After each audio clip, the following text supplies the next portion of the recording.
Per la seconda batteria troviamo Giorgia Cosetto in corsia 1, Arianna Pasquale in 2, Sara Gensini in 3, Greta Miotto in 4, Tamara Vlatkovic in 5, Giada Della Dora in 6, Vanessa Masat in 7, Martina Reiser in 8.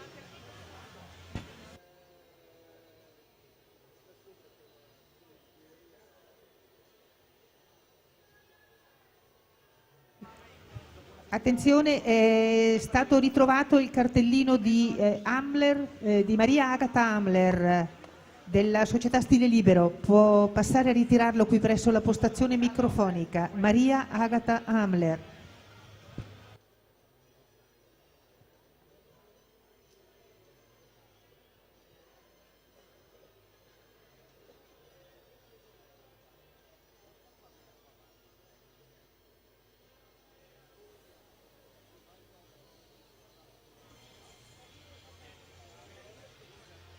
E dunque 200 stile libero, sì, l'ultima gara del programma, però sono un po' tante le batterie, abbiamo fatto un conto, sono 34 complessive da 200 stile libero, quindi un'ora e mezza più o meno per completare i 200 stile libero, davvero tante iscrizioni in questa prova e ancora ricordo al termine ci sarà lo spareggio per l'ingresso in finale tra Spadoni e Speranza.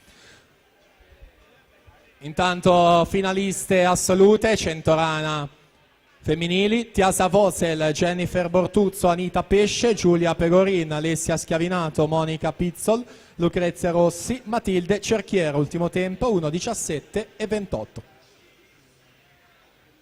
Ammessi alla finale Centorana assoluti maschi, Alberto Pesce, Stefano Sasso, Jovan Bojcic, Ivan Franchi, Tommaso Townsend, Alessandro Di Marco, Stefano Finotto, Gianpietro Sottana, ultimo tempo 1:08 e 02.